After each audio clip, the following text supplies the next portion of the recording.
in LA, just, party chatter, people who believed in this crazy stuff, and I never heard it in New York, and I was like, oh my God, such a cliche. I want to go back to New York where people are sensible.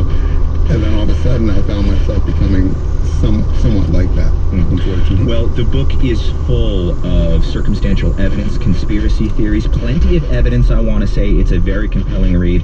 I'm sorry to say this, Tom O'Neill, but we gotta go. But before we do, this story took over your life for 20 years. You got a book out of it. Just briefly, are you happy you did it? Oh boy, that's a big question. Sometimes I still wish I had never said yes to the assignment. Other times it was, some of the most exciting times of my life was chasing these leads down and getting these documents. So I guess today I'll say, yeah, I'm glad I did it, especially when I do an interview like this with you, Todd. Tom O'Neill says that one of the questions he hates the most is what really happened that night and in the motivation to the murders at Cielo Drive in the La Bianca house. But one thing he does say is that the evidence has convinced him that it's not what we think and not what Vincent Bugliosi told us. You have to read it for yourself. The book is Chaos, Charles Manson, the CIA, and the Secret History of the 60s. Tom O'Neill, thank you so much. Thank you, Todd. I appreciate it. Well, today's conversation with Tom O'Neill was produced by Haley Blassingame. To learn more about her and the rest of the team, visit the1a.org/staff. This program comes to you from WAMU, part of American University in Washington. It's distributed by NPR. We hope you can join us tomorrow. It's the Friday News Roundup. We'll be here speaking to journalists about all the week's top news. I hope you can join us. Until we meet again on Todd's Willick, thank you so much for being with us. This is 1A.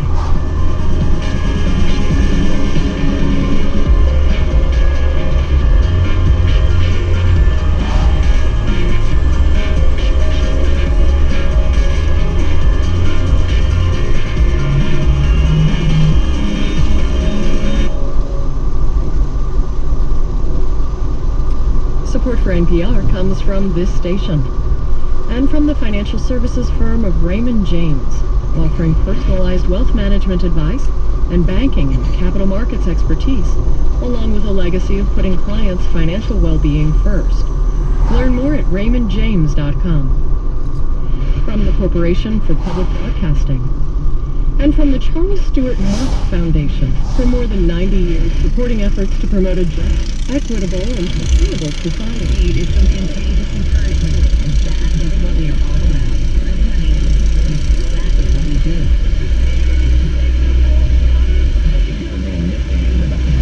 And with the news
from major metro areas could mean for the future of the country.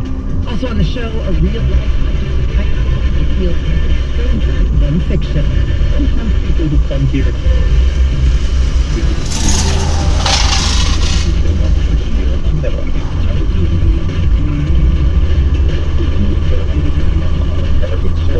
plus the new movie Hustlers is getting attention for actually empowering workers and sex workers.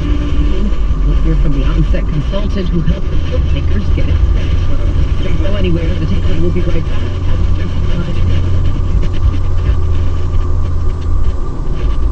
Live from NPR News in Washington, I'm Lakshmi Singh. The top 10 Democratic presidential contenders will finally all spar on the same stage tonight. NPR's Mara Liasson reports on what voters can expect as they tune into the debate being held in Houston, Texas. There's been a big clash in every Democratic debate so far, and not surprisingly, Joe Biden, the front runner, has always been on the receiving end. The big question for tonight is whether Biden will be attacked by the candidate who is quickly emerging as his top challenger, Elizabeth Warren. So far, the former vice president's lead has been very durable, but that hasn't quieted the worries of many Democrats who consider him a fragile front-runner. Mara Liasson, NPR News, Washington. Chief executives from many of this country's biggest companies are adding their voices to a chorus of demands on Congress to pass stronger gun safety legislation, following a series of mass shootings and scores of deaths in recent months. NPR's Phil Chappell reports CEOs from 145 businesses are imploring U.S. lawmakers in a letter to act and quickly. The CEOs say it's unacceptable to do nothing about gun violence in America, calling it a public health crisis. Laying out what they say are common sense, bipartisan changes that could save lives, the business leaders urge senators to join the House to require background checks on all gun sales and to create a strong red flag law that could prevent shootings. The CEOs come from a variety of companies, from Amalgamated Bank to the Royal Caribbean Cruise Line. The heads of Airbnb, Yelp, and Dick's Sporting Goods also signed the letter. The letter doesn't mention the financial losses from violence. Citing recent tragedies in Ohio and Texas, the CEOs said millions of Americans have had their lives changed by gun violence and that it's time for lawmakers to respond. Bill Chappell, NPR News. President Trump is praising a ruling from the U.S. Supreme Court on immigration policy. NPR's Joel Rose reports the ruling effectively allows the administration to block most Central American migrants from seeking asylum in the U.S. Under the new policy, immigration authorities can deny asylum to most migrants at the southern border unless they first asked for protection in a country they passed through while trying to reach the U.S. A district court judge in California found that, quote, inconsistent with U.S. asylum law and blocked the rule from taking effect. Now the Supreme Court is allowing the rule to be enforced while the legal challenge plays out.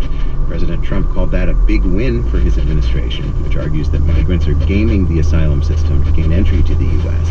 But immigrant rights advocates say the rule will have devastating consequences for legitimate asylum seekers fleeing from violence and poverty in Central America and elsewhere. Joel Rose, NPR News. The EPA is expected to roll back an Obama-era regulation that had expanded protections of waterways. Many manufacturers, farmers, and other groups protested the restrictions as unnecessarily burdensome. However, environmental groups warn the current administration is weakening safeguards that could affect tens of millions of Americans.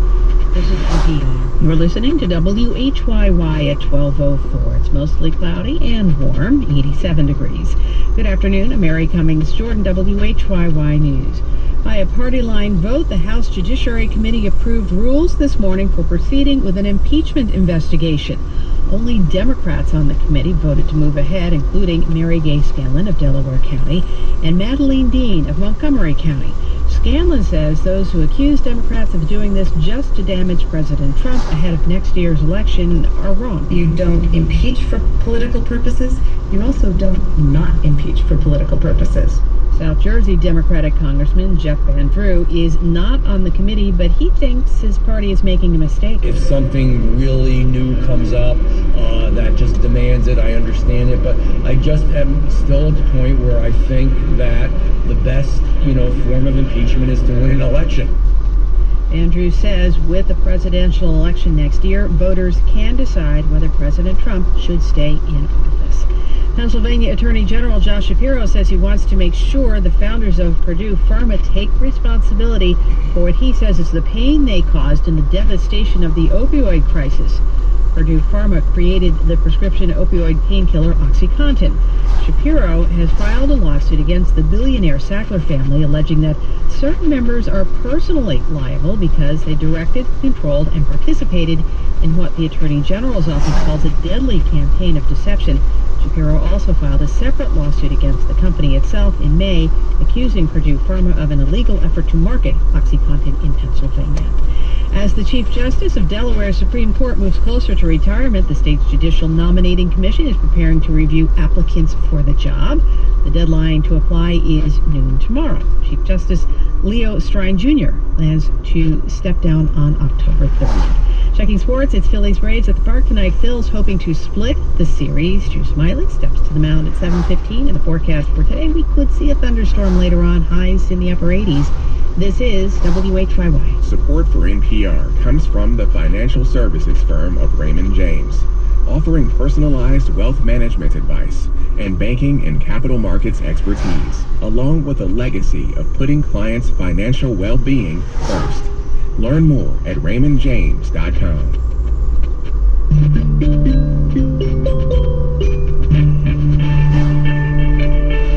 For the first time in decades, the populations of the biggest metro areas in the United States are going down. That's according to a Bloomberg News analysis of new census data. In 2018, New York alone lost 100,000 people. Chicago and Los Angeles also saw big declines. Meanwhile, smaller cities in the West and the South are growing. For some people, leaving major metro areas is about basic quality of life, but for many, it's also about job opportunities or more affordable housing. And we asked you what drove you to make the big move in the last few years. Hi, this is Alexa. I relocated up to Beacon from New York City. It's cheaper than the city in terms of rent and utilities, plus they don't require vast amounts of wealth. Hi, this is John from Buffalo, and I moved to Buffalo in 2010 after being wiped out by the Great Recession. I moved to Buffalo from Chicago because the cost of living was much cheaper here, especially for housing. Hi, this is Sarah Odlin from Taylor's Falls, Minnesota. A few years ago, our family moved from our first ring suburb into this rural exurb area. My husband and I both grew up on farms, and we really wanted to give our kids the space to spend more time in nature the way we did. Thanks for sharing. As for me, I'm a native of New York City, but it's definitely expensive and very, very crowded. And while I think I'm going to stick around New York for a while, it's hard to ignore what seems like a trend. The cities Americans are moving to and why. That's where we begin today on The Takeaway. I'm Tanzina Vega. Joining me now is Janet Johnson, an economist, demographer, and assistant professor at the Humphrey School of Public Affairs at the University of Minnesota.